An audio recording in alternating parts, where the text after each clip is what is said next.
রক্তচক্ষুতে তেজে এগিয়ে আসছে রুদ্র। হৈমি ভয়ে ভয়ে দুপা পিছিয়ে পেছন ঘুরেই এক দৌড় দিতে নিল।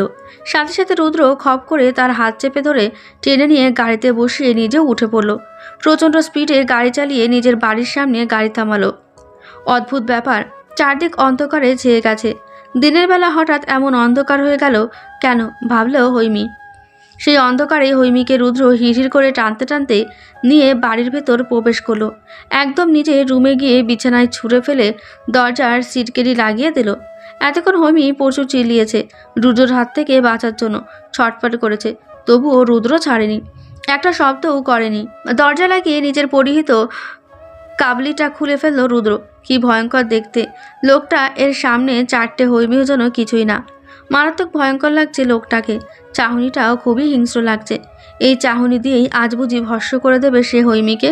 হৈমি ভয়ে ভয়ে এক ঢোক গিলল, কাপা গলায় বলল, কি করছেন? প্লিজ আমার কোনো ক্ষতি করবেন না, আমার না খুব ভয় লাগছে। এভাবে এগোচ্ছেন কেন? রুদ্র টেবিল হাসি দিতে দিতে বিছানায় বসলো। একটু একটু করে হৈমির দিকে এগিয়ে যাচ্ছে সে। হৈমি ভয়ে পিছাতে পেছাতে একদম দেওয়ালে ঠেকে গেছে। রুদ্র এক হাত বাড়িয়ে তার ভিভেল্ট একটানে খুলে ফেলল।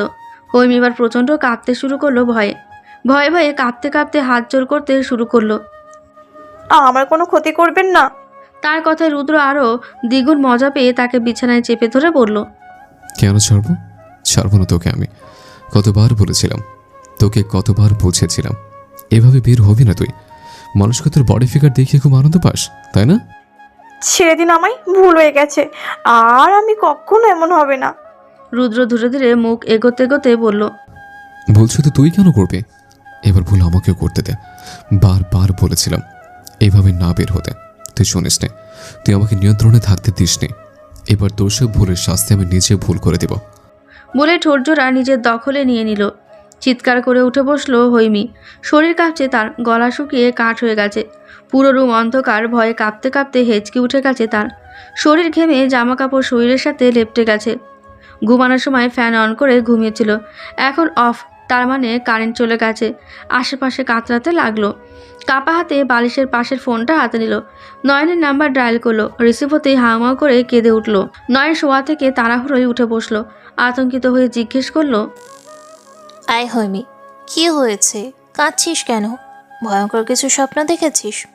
বল আমায় সোনা, কাঁদিস না এভাবে। তুই কাঁদলে আমারও যে খুব কষ্ট হয়। বল না জানু, কি হয়েছে?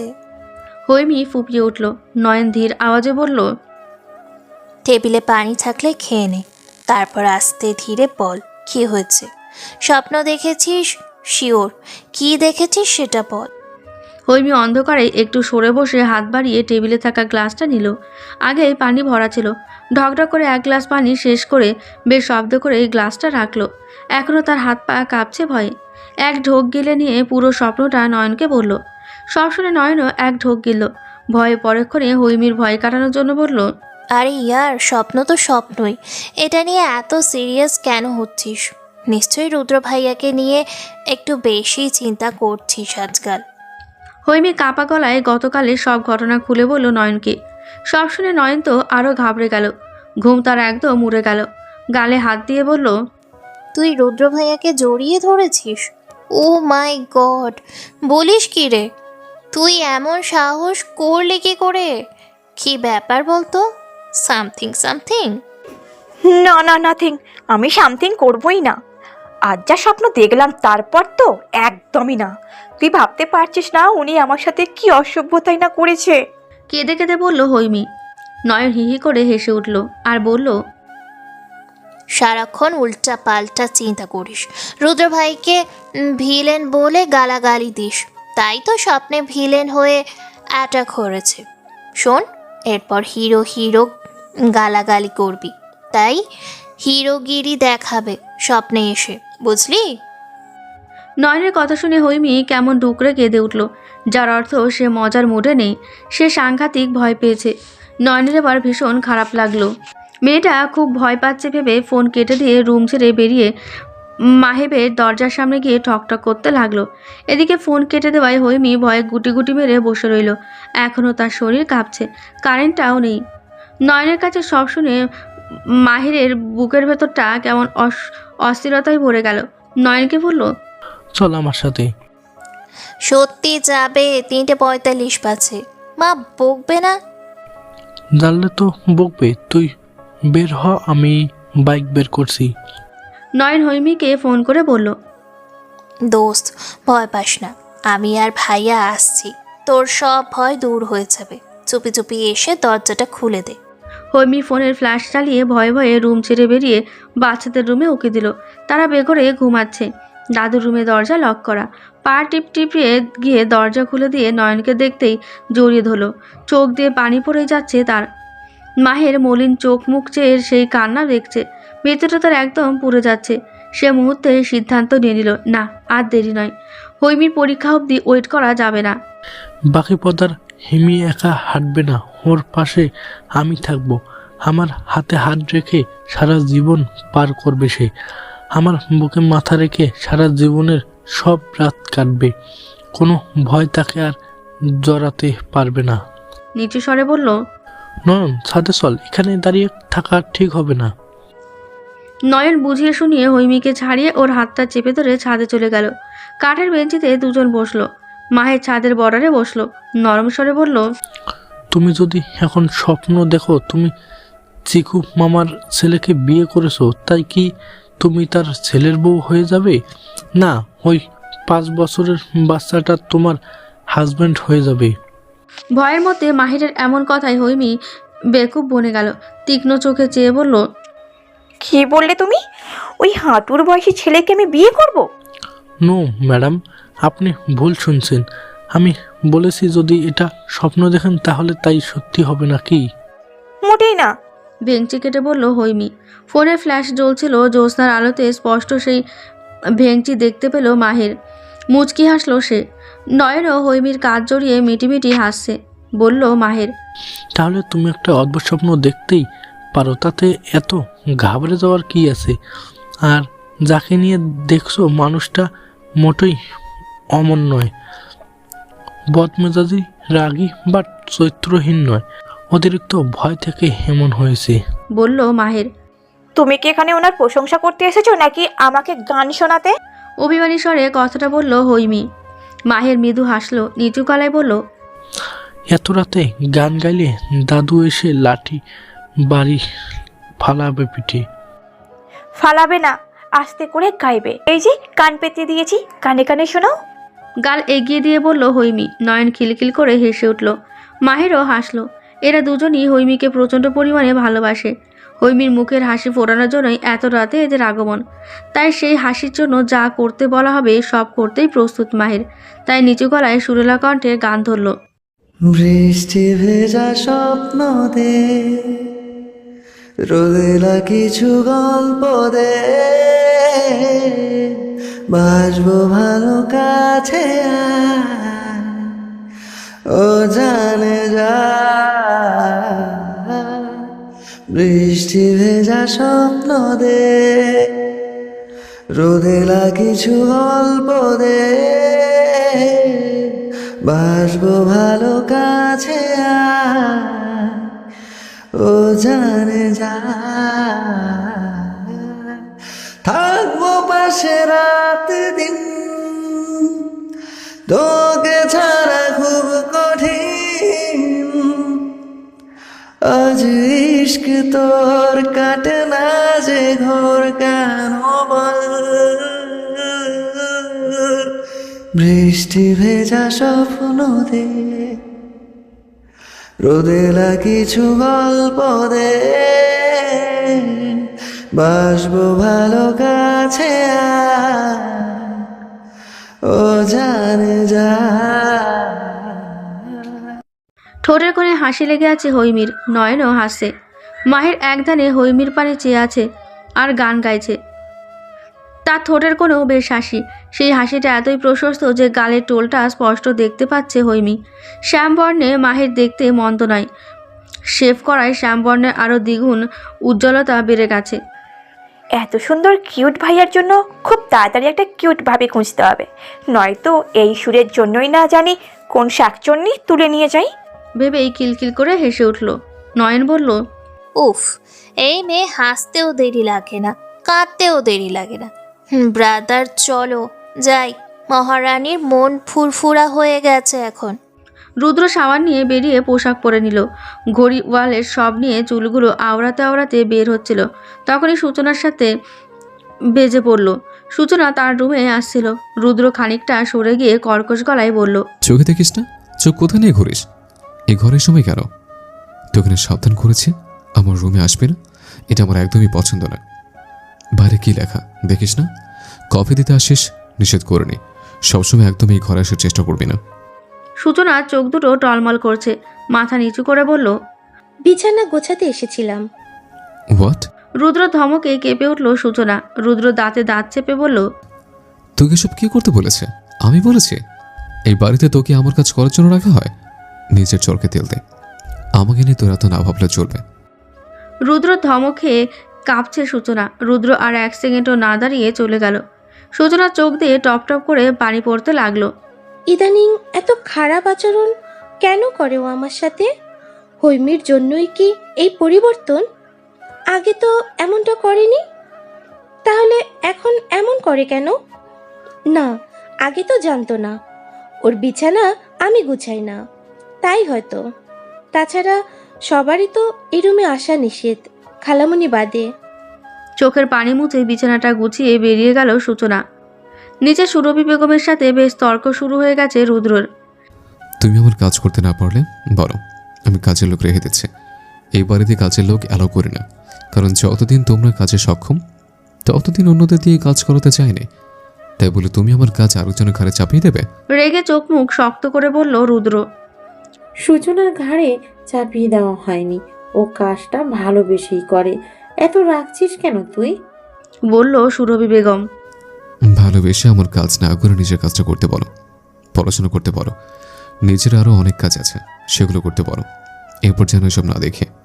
রুদ্রর দাদি রাজিয়া বেগম বললেন, তা তুমি নিজের কাজ নিজে করতে পারো না? মাকে বলো কেন? সকাল সকাল এত রাগ না ঝাড়লে কি হতো না? রুদ্র এবারই আর কারোর ওপর চেঁচামেচি করতে চায় না, তাই এক সেকেন্ডও দাঁড়ালো না, আর হনহন করে চলে গেল। সুরভি বেগম বললেন, এটা কি করলেন মা? আপনি ওকে এটা বলতে গেলেন কেন?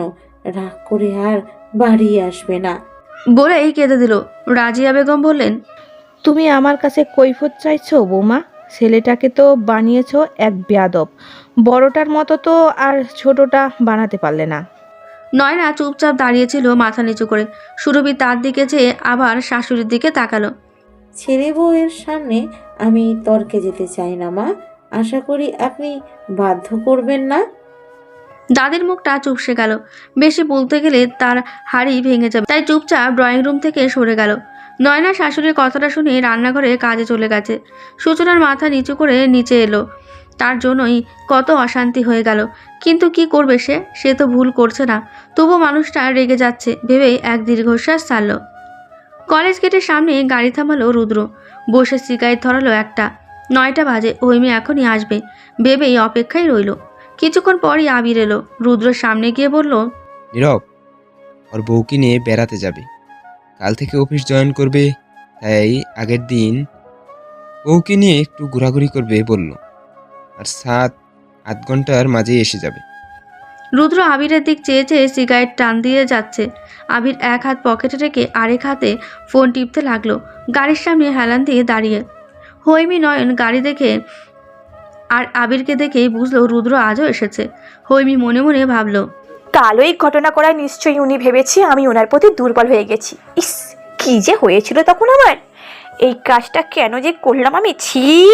গাড়ির পাশ কাটিয়ে গেল হৈমি। নয়ন রুদ্রকে সালাম দিল। কেমন আছে জিজ্ঞেস করে সামনে এগিয়ে গেল। রুদ্র একধানে হৈমির যাওয়ার দিকে চেয়ে আছে।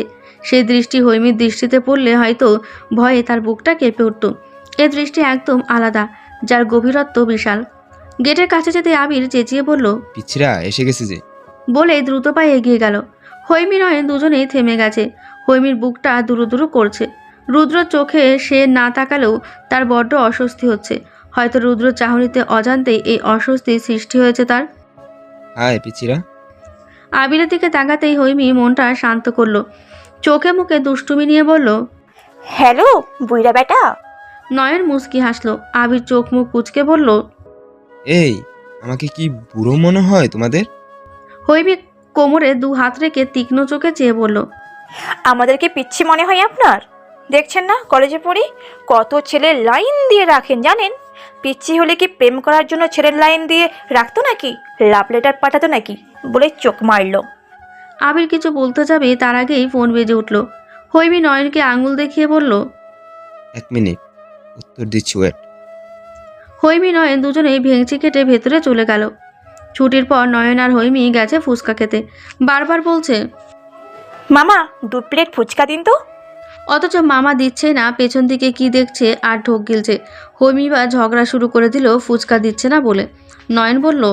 হৈমি, রুদ্র ভাইয়া পেছনে দেখ, গাড়ির সামনে দাঁড়িয়ে আছে, আঙুল দিয়ে মামাকে না ইশারা করছে।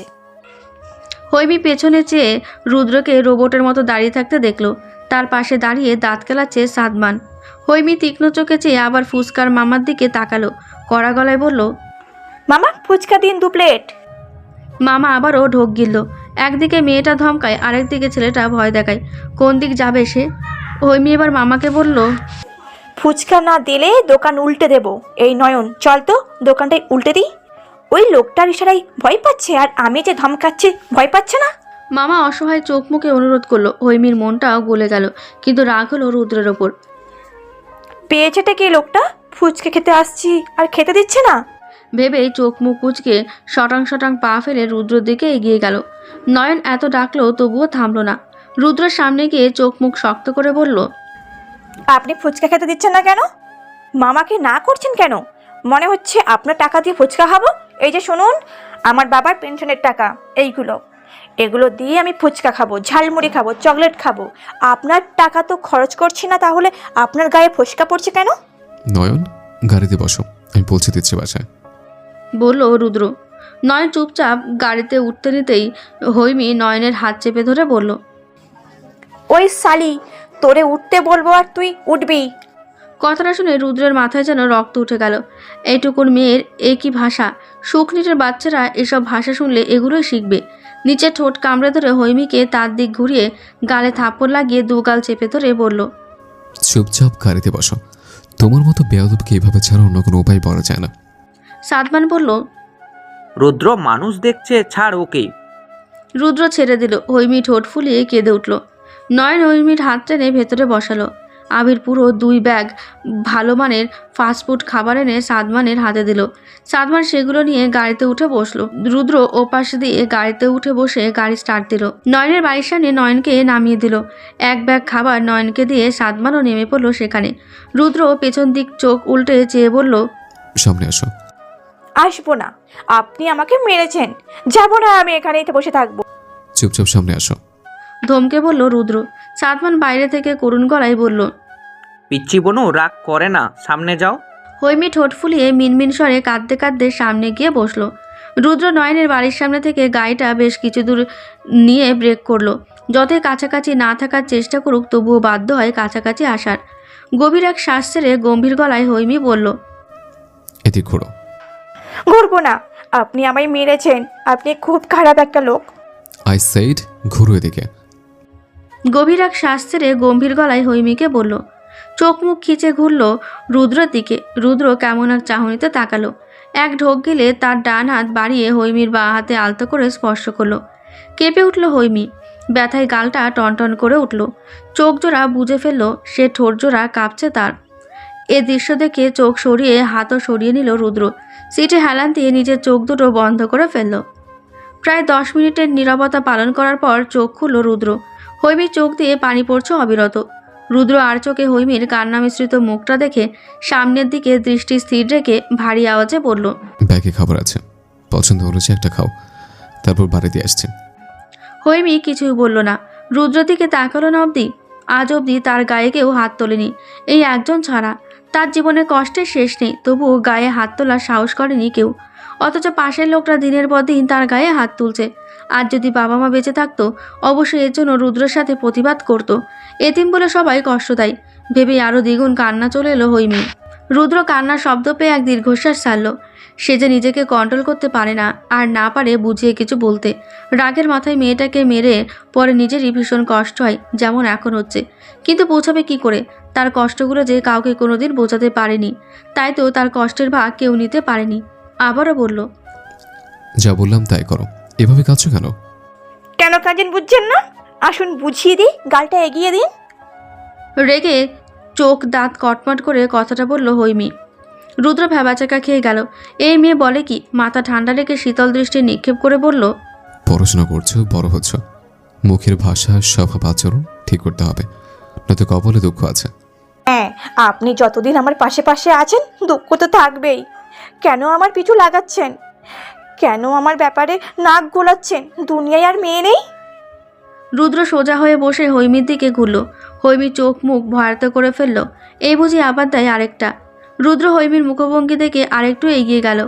হৈমি ভয়ে এক ঢক গিলে নিয়ে সরে একদম ডোরের সাথে ঠেকে গেল। রুদ্র গভীর চোখে চেয়ে ভারী গলায় বলল, নিজের বউয়ের পিছে লাগবো না তো কার পিছে লাগবো?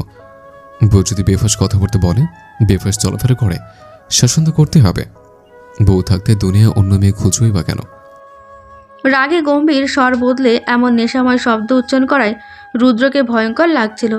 এই ভয়ঙ্কর লাগাটা একদম আলাদা, অন্যরকম, যার হৃদস্পন্দন কাঁপিয়ে তুলেছে হৈমির। বউ মানে? কে কার বউ? আমি কারো বউ নাই। আমতামতা করে বলল হৈমি। রুদ্র তীক্ষ্ণ চোখে তাকালো। সে চাহনি দেখে হৈমি ঘাবড়ে গিয়ে বলল, মানে আমি তো সময় নিয়েছি, বিয়ে তো হয়নি, তাহলে বউ হলাম কি করে তাই বলছি।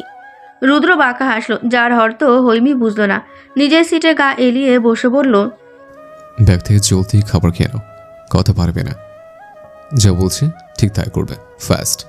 হৈমি এক ঢোক গিলে বলল, বাড়ি গিয়ে খাবো, এখন খেতে ইচ্ছা করছে না।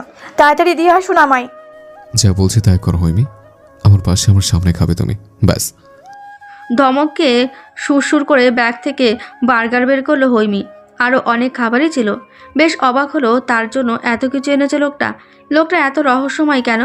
ভালোবাসে নাকি বোঝা মুশকিল। চোখের পানি মুছে এক কামড় দিয়ে রুদ্রর দিকে আর চোখে তাকালো। রুদ্র তার দিকে চেয়ে আছে। হৈমি জোরপূর্বক হেসে বলল, খাবেন? তাহলে নিন। তবুও চেয়ে থাকবেন না, চোখ লাগবে। ফালতু কথা বন্ধ করে খাও। এত কথা বলো বলেই নাচে মাথায় কিছু, আর নাচে শরীরে কিছু। আমার মাথায় কিছু নেই, আপনার চোখ নেই, আমার মাথায় স্কার্ফ আছে, স্কার্ফের নিচে চুল আছে, আমি ন্যাড়া না, ওকে? আর আমার শরীরে কিছু নেই মানে কি নেই? দেখছেন না, সবই আছে। বলে নিজের মতো খেতে লাগলো। রুদ্র পা থেকে মাথা অবধি চোখ বুলিয়ে বাঁকা হাসি দিয়ে চোখ সরিয়ে ফেলল। চাপা এক শ্বাস বেরিয়ে এলো তার। হৈমি নিজের মনে খেয়ে যাচ্ছে। বেশ খিদে পেয়েছে, তা খাওয়া দেখেই বোঝা যাচ্ছে।